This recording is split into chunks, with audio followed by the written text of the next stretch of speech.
Hello everyone. Today we are going to discuss Section 94 Criminal Procedure Code.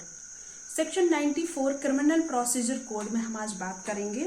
कि उस स्थान की तलाशी जहां स्टॉलन प्रॉपर्टी या फोर्ज्ड डॉक्यूमेंट होने का संदेह है, उस स्थान, वो जो सस्पेक्टेड स्थान है जहां कोई स्टॉलन प्रॉपर्टी या फोर्ज डॉक्यूमेंट होने का हमें संदेह है, उस स्थान की तलाशी की बात की गई है सेक्शन 94 में। तो यदि किसी डीएम को, एसडीएम को या फिर फर्स्ट क्लास मजिस्ट्रेट को कोई इंफॉर्मेशन मिलती है कि ऐसी जांच के, चाहे इंफॉर्मेशन ऐसी मिली है या फिर ऐसी इंक्वायरी के बाद उन्हें यह विश्वास करने का कारण है कि कोई ऐसा प्लेस चुराई हुई संपत्ति मिलने पर, कोई चुराई हुई संपत्ति का निक्षेप या कोई विक्रय के लिए या ऐसी आपत्तिजनक वस्तु जिसको यह धारा लागू होती है, उसके निक्षेप या विक्रय के लिए किसी स्थान का इस्तेमाल किया जा रहा है, किसी ऐसे डॉक्यूमेंट को जो,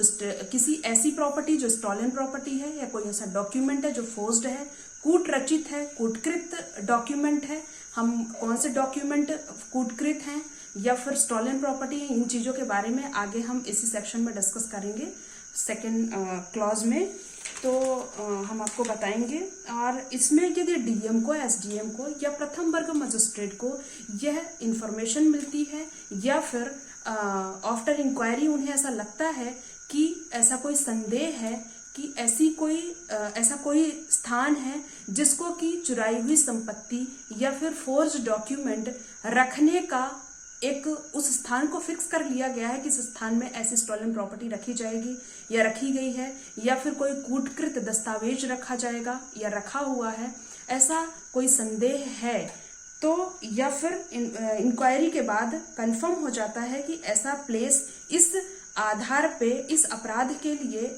इन कार्यों के लिए, यानी कि कूटकृत सिक्का रखने के लिए, कूटकृत डॉक्यूमेंट रखने के लिए या फिर स्टॉलन प्रॉपर्टी रखने के लिए उस प्लेस को यूज में या उपयोग में लाया जा रहा है, ऐसी कोई इंफॉर्मेशन मिलती है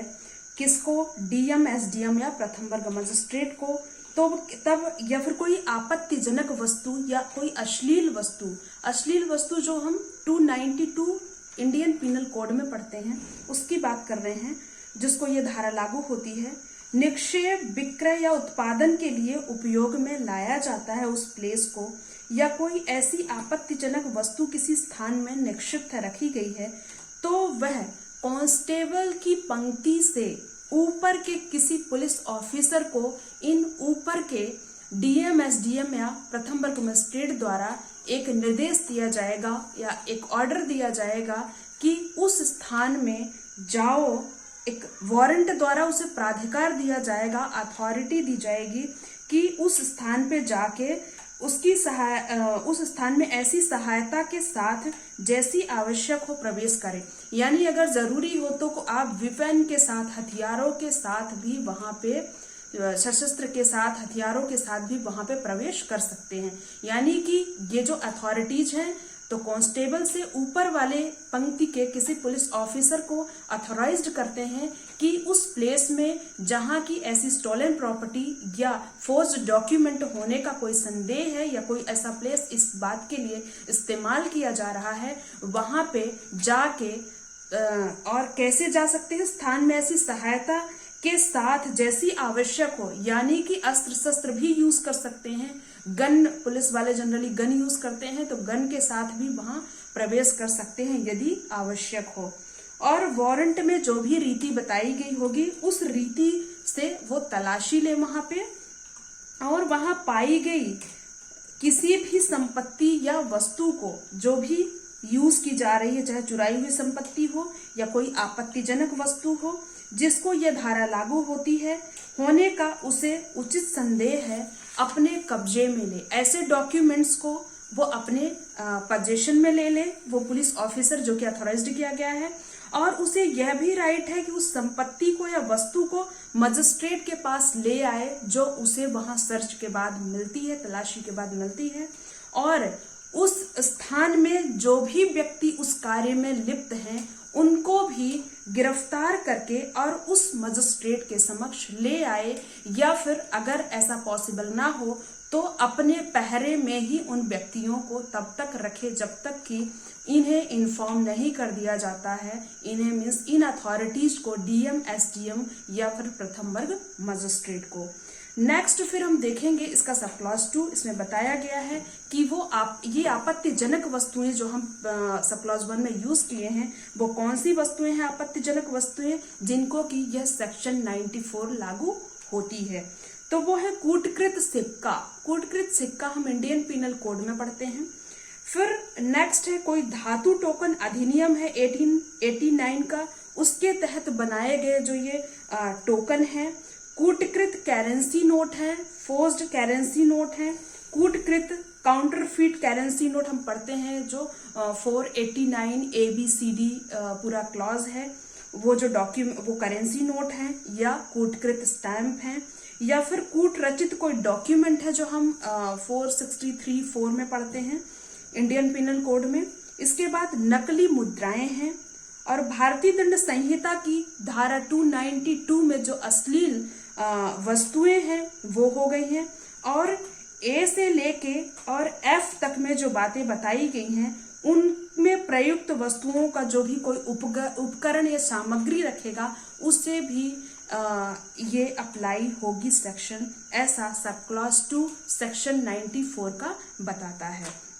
तो एक समरी के तौर पे हम देख सकते हैं कि अगर किसी व्यक्ति को ऐसा संदेह है कि कोई व्यक्ति किसी स्थान को इसलिए यूज कर रहा है कि वो चुराई हुई संपत्ति वहां रखे, फोर्स्ड डॉक्यूमेंट वहां रखे, कोई अश्लील वस्तु या आपत्तिजनक वस्तुएं वहां रखे, और ऐसी इंफॉर्मेशन वो डीएम, एसडीएम या फिर प्रथम वर्ग मजिस्ट्रेट को देता है, या फिर और वो ऐसी इंक्वायरी के बाद उन्हें विश्वास भी हो जाता है कि हाँ ऐसा स्थान ऐसे यूज किया जा रहा है या यूज में लाया जा सकता है, तो किसी ऐसे पुलिस ऑफिसर को जो कि कांस्टेबल से ऊपर के पंक्ति का हो, ऊपर की कैटेगरी का हो, उसे अथॉराइज्ड करेंगे कि तुम वहां पे प्रवेश करो, जैसे कि जरूरत हो, चाहे हो तो जरूरत पड़े तो तुम विथ गन या फिर विथ वेपन्स भी जा सकते हो। और क्या है कि विनिर्दिष्ट जो भी तलाशी वारंट में उसको रीति बताई गई होगी उस रीति को फॉलो करेगा, वहां जो भी चीजें पाई जाएंगी उस प्लेस में उसको अपने कब्जे में लेगा, उस सारी चीजों को अपने कब्जे में लेके उस मजिस्ट्रेट के समक्ष ले आएगा, और उस कार्य में लिप्त लोग अगर वहां पाए जाते हैं तो उनको भी अपनी कस्टडी में लेके मजिस्ट्रेट के पास उपस्थित कराएगा, और अगर जरूरी हो ऐसा वहां उपस्थित कराना पॉसिबल ना हो तो उसे अपने पहरे में तब तक रखेगा जब तक कि अदर कोई उपचार नहीं मिल जाता है। और फिर बता दिया गया है सब क्लॉज 2 में कि वो कौन कौन सी चीजें हैं जो आपत्तिजनक वस्तुओं की श्रेणी में आती हैं। तो कोई भी कूटकृत सिक्का हो गया, कूटकृत करेंसी नोट, स्टैंप हो गए, नकली मुद्राएं हो गई, 292 IPC की अश्लील वस्तुएं हो गई, या कोई अदर चीजें हो गई जो इस तरीके से इस्तेमाल की जा सकती हैं। तो आज हमने देख लिया सेक्शन 94। तो फ्रेंड्स, अगर आपको मेरा वीडियो पसंद आया हो तो प्लीज लाइक, शेयर और सब्सक्राइब करना ना भूलें।